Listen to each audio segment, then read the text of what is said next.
Le sujet est « La Bible est-elle la parole de Dieu ?» Frère Swaggart essayait de nous persuader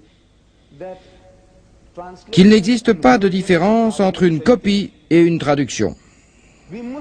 Nous, musulmans, nous avons plusieurs traductions du Coran, et même pour les traductions anglaises. Celles de Youssef Ali, Mohammed Baktrol, Badi ou d'autres. Nous avons des versions différentes effectuées par divers traducteurs.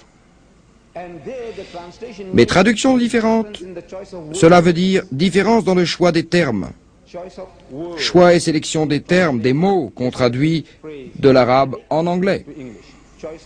La différence se situe donc au niveau du choix des mots. Quant aux copies, elles posent un problème tout à fait différent.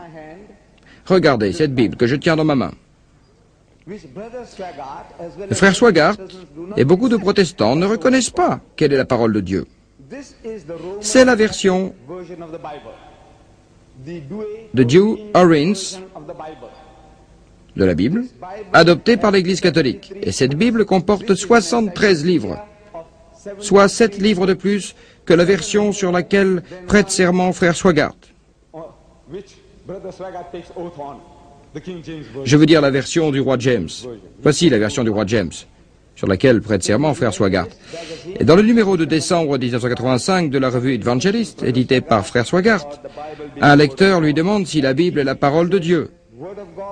Tout en précisant entre parenthèses, je veux dire la version du roi James. C'est dans votre revue Evangelist, numéro de décembre 1985. Et ça concerne la version du roi James. Cette version du roi James a exclu les 7 livres en question. Elle les a exclus et refusés. Bref, les protestants ne reconnaissent pas ces 7 livres comme étant la parole de Dieu. Vous utilisez ces termes techniques tels que apocryphe, dont le sens échappe à la masse des chrétiens. Que signifie le mot apocryphe? C'est un terme qui désigne un texte suspect, dont l'authenticité est douteuse, indigne de figurer dans la parole de Dieu. Et pour cette raison, les protestants ont exclu ces 7 livres et les ont considérés comme une imposture. Cette version n'est pas admise par les protestants comme étant la parole de Dieu. Est-ce vrai ou non? Cette version n'est pas la parole de Dieu. On va donc l'exclure. Ce que vous dites, je l'admets. Vous dites que ce n'est pas la parole de Dieu, je souscris à votre avis et je l'exclus. Maintenant, voilà la parole de Dieu, dites-vous, en montrant la version du roi James, composée de 66 livres. Cette Bible fut éditée pour la première fois en 1611 par ordre de Sa Majesté le roi James, dont le nom figure toujours sur les éditions actuelles. C'est la version adoptée. Adoptée par qui? Non pas par Dieu, mais par le roi James.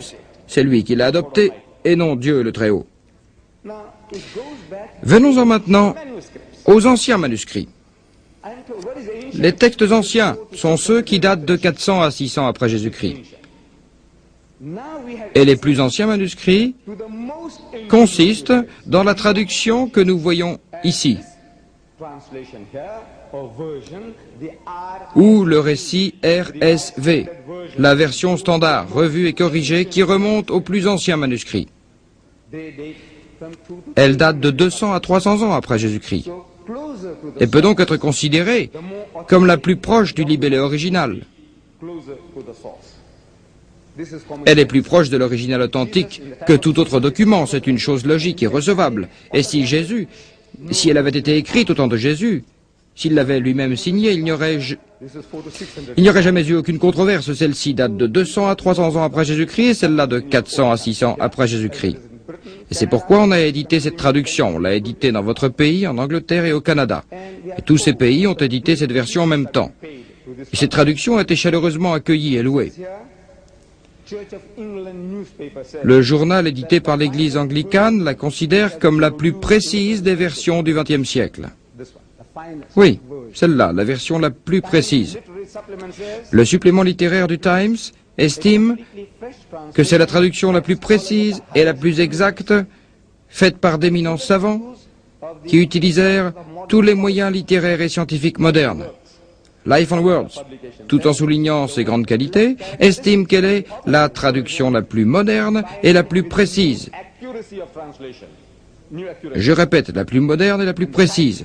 Et quant au Times, le magazine anglais, il la décrit comme étant la plus précise et la plus actuelle et la plus fidèle au texte original.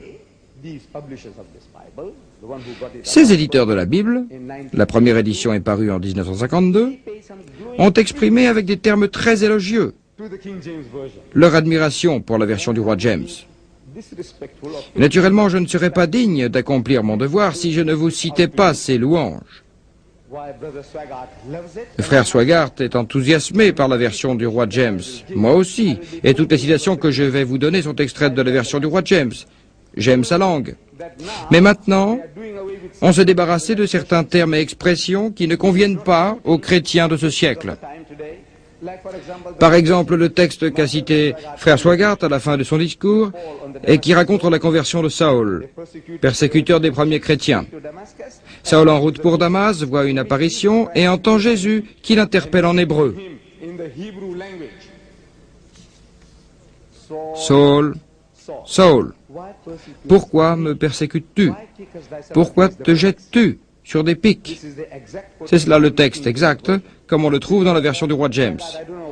Et je me demande pourquoi frère Swaggart a employé le mot Goad au lieu de Prex. J'ai souvent demandé aux chrétiens ce que signifiait ce mot God, mais aucun n'était en mesure de me le dire. Pourquoi changez-vous les termes? Si c'est Prex, dans le texte, il faut que ça reste Prex. Si c'est la langue originale dans la version du roi James, mais maintenant on emploie le mot God, que je n'ai jamais entendu de toute ma vie. C'est un mot récent, un terme nouveau, mais je n'attacherai pas beaucoup d'importance à ce mot God.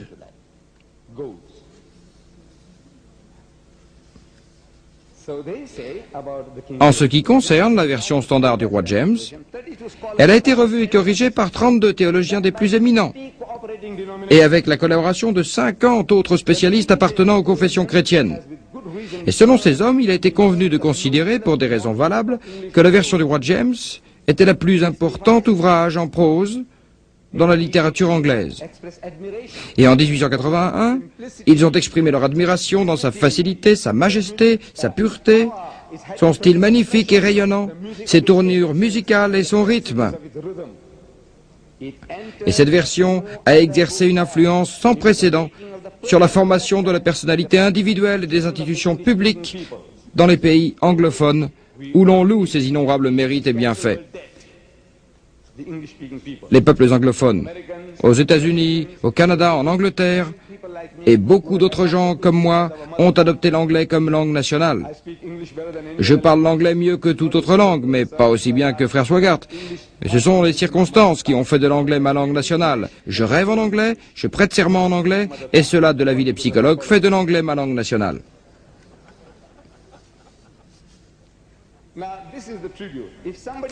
Si un savant musulman voulait faire l'éloge du Coran, il n'aurait pas fait mieux. Maintenant, préparez-vous à une autre surprise. Préparez-vous à un choc qui émane de 32 savants assistés par 50 collaborateurs appartenant aux confessions chrétiennes. Ces derniers disent que malgré cela, la version du roi James comporte des défauts très nombreux et très graves. Et ce n'est pas moi qui le dis. Il existe des défauts très nombreux et très graves qui nécessitent la révision et la correction de la traduction anglaise. Il y a de si sérieux défauts qu'elle nécessite une révision. Elle nécessite la correction et on l'a corrigée. Dans le passage de l'évangile de Jean, chapitre 3, verset 16, considéré comme le pivot de la religion chrétienne par les évangélistes, les prédicateurs, les missionnaires et les prêcheurs chrétiens. Il est dit, Jean 3, 16, « Car Dieu a ainsi aimé le monde », textuellement dans la version du roi James, qu'il a donné son Fils unique, engendré par lui. Frère Swaggart a changé le mot « begotten » en « unique ». Ce mot ne se trouve pas dans la version du roi James. La version du roi James contient le mot « begotten ».